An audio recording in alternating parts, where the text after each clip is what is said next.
ଆଜ୍ଞା ନମସ୍କାର, ପରିଚୟଟା ଦେବେ ଆଉ କ'ଣ କହିବେ? ଆଜି 3 ଦିନରେ ପହଞ୍ଚିଲା ଅନଶନ, ତା ସହିତ ଗତକାଲି ନିଲମ୍ବନ ପ୍ରକ୍ରିୟା, ତାକୁ ନେଇ କ'ଣ ଦେଖୁଛନ୍ତି? ଦାବି କ'ଣ ରହିଛି? ଆଶ୍ୱସ୍ତି ମିଳିନି? ଆଜ୍ଞା ମୁଁ ହେଉଛି ଅଶ୍ୱିନୀ କୁମାର, ନବନିର୍ମାଣ ଯୁବ ଛାତ୍ର ସଂଗଠନ ଯାଜପୁର ଜିଲ୍ଲାର ସଂଯୋଗ। 3 ଦିନ ଅନଶନ ବିତିଗଲାଣି।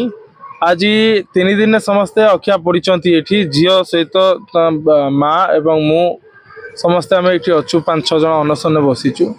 ଆଜ୍ଞା ଅନଶନ ପ୍ରକ୍ରିୟା ଚାଲିଥିଲା ବେଳେ ଏମାନେ ସମସ୍ତେ ପୋଲିସ ପ୍ରଶାସନ କହୁଛନ୍ତି ଯେ ଆମେ ଦୋଷୀକି ଖୋଜୁଛୁ। ଦୋଷୀ ଛେଳି ମେଣ୍ଢା ଗୋରୁ ଗାଈ କୁକୁର ନୁହଁ। ଦୋଷୀ ହେଉଛି ଦୋଷୀ, ଦୋଷୀ ହେଉଛି ଏକ ଦୁର୍ବୃତ୍ତ, ଦୋଷୀ ଗୋଟେ ରାକ୍ଷସ। ରାକ୍ଷସକୁ ବନ୍ଧା ହେବ, ତାକୁ ଧରା ହେବ, ତାକୁ ଖୋଜା ହୁଏନି। ତ ଖୋଜିବାର ପ୍ରକ୍ରିୟା ବନ୍ଦ କରିକି ତାକୁ ଧରିବାର ପ୍ରକ୍ରିୟାଟା ଆରମ୍ଭ କଲେ ସେ ଧରା ପଡ଼ିବ। ଇଏ ହେଉଛି ପ୍ରଥମ କଥା। ଦ୍ୱିତୀୟ କଥା, ଆଡମିନିଷ୍ଟ୍ରେଟିଭ ଯେଉଁ ପ୍ରୋସେସିଂ ତାଙ୍କର ଚାଲିଛି ବୋଲିକି କହିକି କାଲି ସସ୍ପେନ୍ସନ ଅର୍ଡର ପଠାଇଲେ। ଆଜ୍ଞା ସସ୍ପେନ୍ସନ ଅର୍ଡର ଆମେ ପ୍ରଥମରୁ କହିଛୁ ସସ୍ପେନ୍ସନ ଦରକାର ନାହିଁ, କାହିଁକିନା 2020 ମସିହାରେ ତା ନାଁରେ ସେ ରାକ୍ଷସ ନାଁରେ ଆଉ ଗୋଟେ କେସ୍ ଥିଲା। ସେ କେସ୍ରେ ତାକୁ 6 ମାସ ପାଇଁ ସସ୍ପେଣ୍ଡ କରାଯାଇଥିଲା ଏବଂ 3 ଲକ୍ଷ ଟଙ୍କା ଜୋରିମାନା ଦେଇକି ସେ କେସ୍ରୁ ସେ ବାହାରିଥିଲା।